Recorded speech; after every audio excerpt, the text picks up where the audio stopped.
Continua a crescere il bilancio dei danni provocati dalla tromba d'aria che ha attraversato Quinto di Treviso, Morgano, Vedelago e Istrana.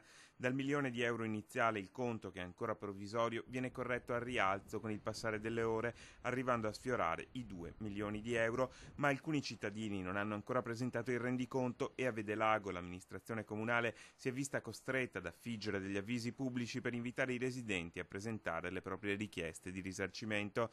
Ad essere maggiormente colpita nel comune di Vedelago l'area di Casa Corba all'interno del Parco del Sile, circostanza che ha costretto il sindaco a emettere un'ordinanza per permettere la manutenzione dell'area, dalla rimozione delle tegole alla pulizia delle strade di servizio. C'erano molti alberi che ostruivano i passaggi agricoli e siamo stati costretti a fare un'ordinanza sindacale per consentire ai privati di togliere questi alberi che ostruivano i passaggi e per permettergli quindi di usufruire i loro fondi agricoli. Le amministrazioni comunali, compresa quella di Castelfranco, hanno già inoltrato le richieste di calamità ed ora si aspetta una risposta dalla Regione. Nonostante ci siano stati solo feriti lievi, i danni sono invece ingenti.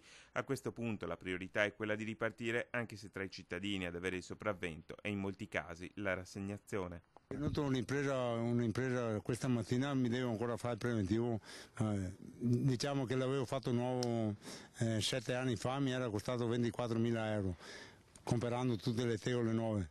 Una parte sono le tegole sane, spenderò sui 15-12, adesso non so il principio. Sperare, si spera sempre, ma non fa conto, tra virgolette.